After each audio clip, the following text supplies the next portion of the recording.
Hi, my name is Colonel Archibald Gracie, first-class passenger aboard the RMS Titanic.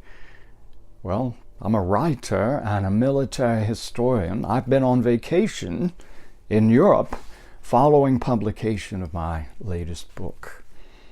Well, my wife and my daughter stay behind in New York, but returning to them now fills my heart with joy. I'm looking forward to our being reunited there. But on that last day at sea, I was taking advantage of all that Titanic had to offer.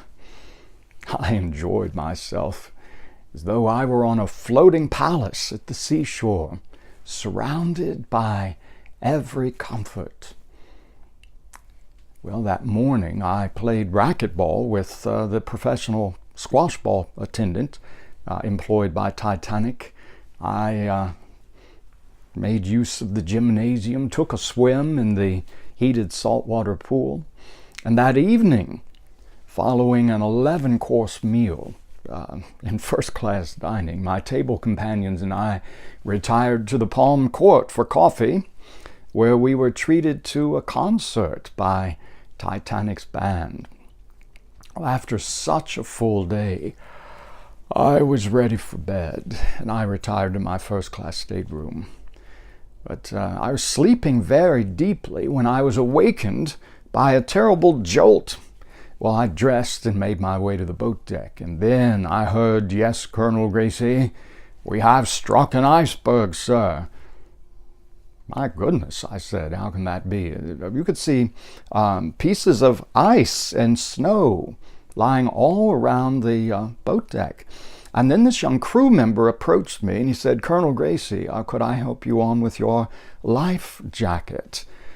Well, I thought it must be the drill they'd been talking about having that Sunday evening, and I said, "Well, I'll play along. It's my part to play." And I held out my arms and allowed him to get the life jacket on me and tie it off with the cords and everything. And I was joking with him, I'm afraid, but he said, "Colonel Gracie, have they not told you, sir, the ship is sinking? Yes, we collided with an iceberg. It's done such damage, we're taking on water. All the lifeboats have been launched. You can see they're all gone." Well, I did. I looked, and yes, all the davits were empty. He said, "Colonel Gracie, I was thinking you might want to try for collapsible boat B. It's the only one still left. It's on down the boat deck there." And I looked down there. Sure enough, there was one of the smaller lifeboats. Those are the collapsibles, and there were other men working around it. I ambled down there to see what I might do to help, because the young man had said, "It's stuck. We can't get it loose."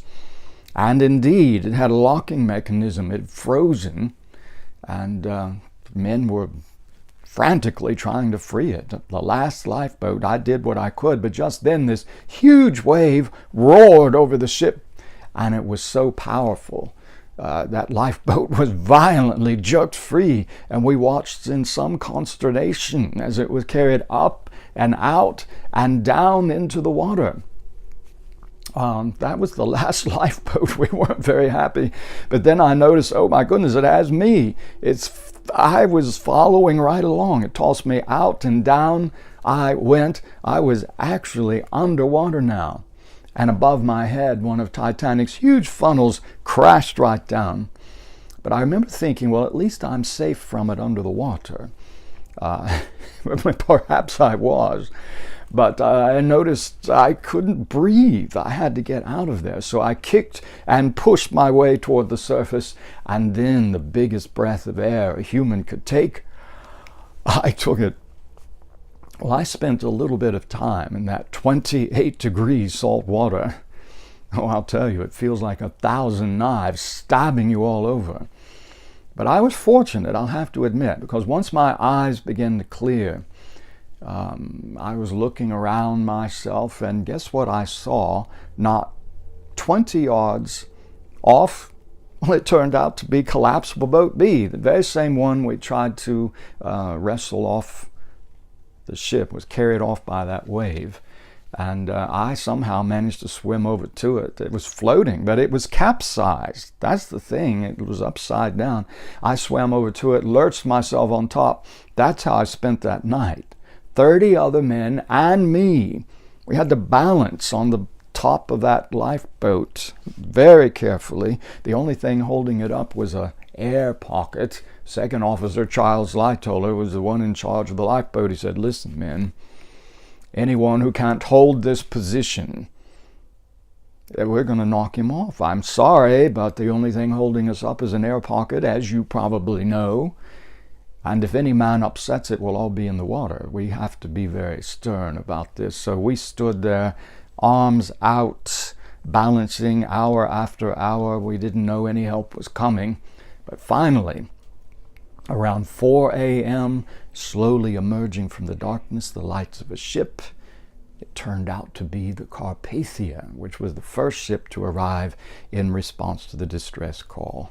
All of those on the lifeboats were transferred to the Carpathia, and then the Carpathia took all the survivors to New York City. But as you can tell, quite an ordeal being on board that capsized lifeboat on the night of the sinking.